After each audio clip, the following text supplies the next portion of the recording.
Skyrim released almost 14 years ago, and I can confidently say that it is one of my favourite games ever. I have sunk over 1,000 hours into the game, even though I've only completed the main quest line once. There is so much to do and so much to see that it's generally not difficult to come across a new experience, and with mod support, the possibilities for new experiences are endless. This is why I play Skyrim in 2025. Just yesterday I was helping a witch destroy her own coven because she refused to take part in human sacrifices. And for my efforts I got a really cool staff that makes walls of fire. If you do want to see this, I've actually made a guide on how to get the staff. I then ventured across the plateau and up a snowy mountain and came across more witches and hagravens, which I dispatched stealthily with my crossbow. These mini slow-mos never get old for me, and I got about 4 in a row here.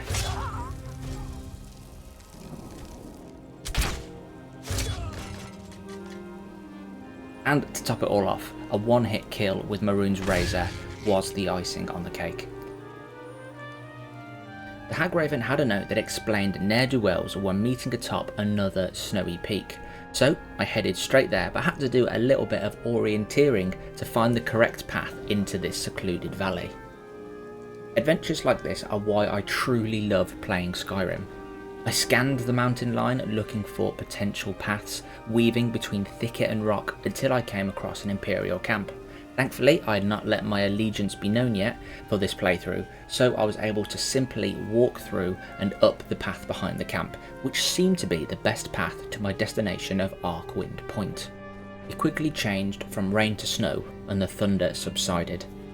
But that wasn't the only roar in the sky. The summit of the path was steep and made way for another great valley full of arguably great beasts. I readied a stoneflesh and crept between the crags as a dragon's roar and a Draugr's thumb collided in the valley below.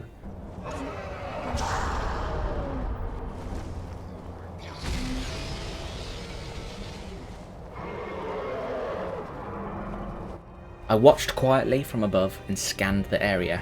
It was an elder dragon, one of the strongest dragons in Skyrim, and it seemed that they were preoccupied with more than one adversary.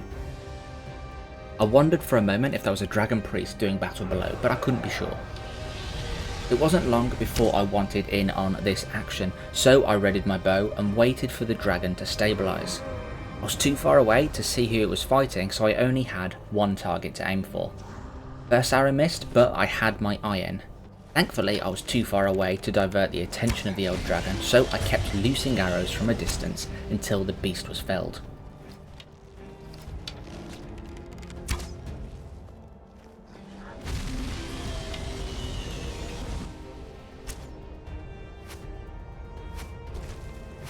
And this was at the perfect time too, for the dragon had just slayed its final foe, leaving me to enjoy the spoils.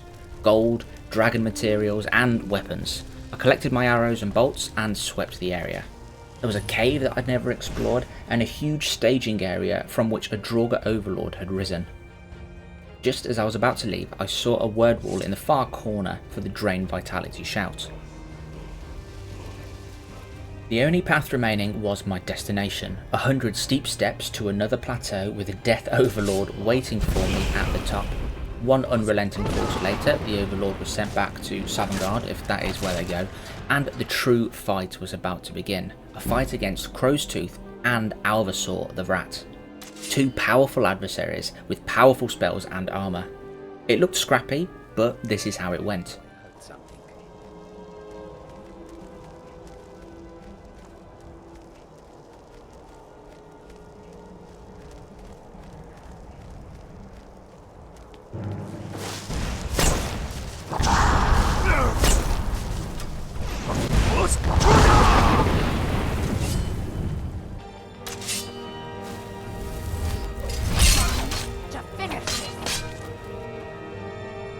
I'll kill you where you stand.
Atreus! Look out!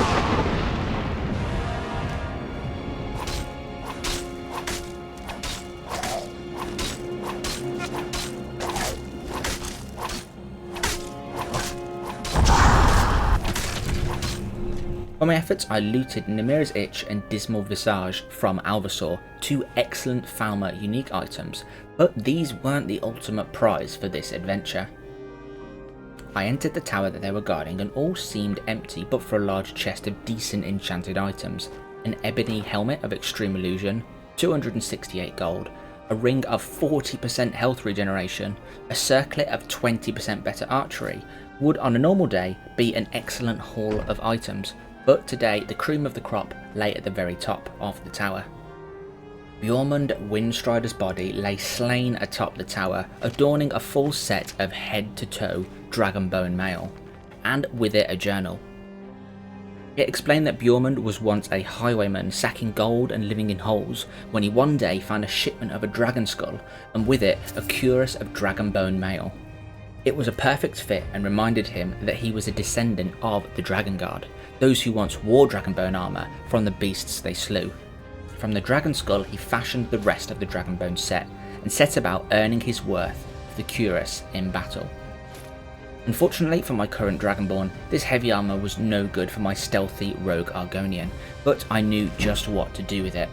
I headed back to my hilltop home of Hendraheim and displayed the armour set in all its glory in my main hall to be admired whenever I came to visit.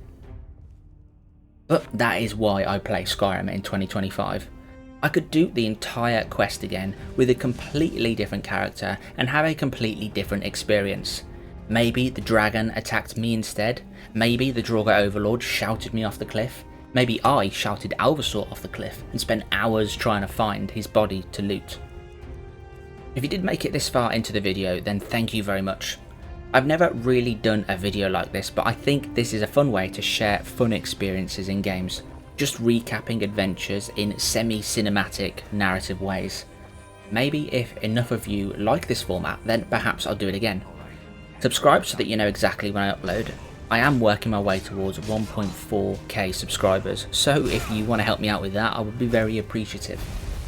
Thank you very much for watching, and I shall see you in the next one.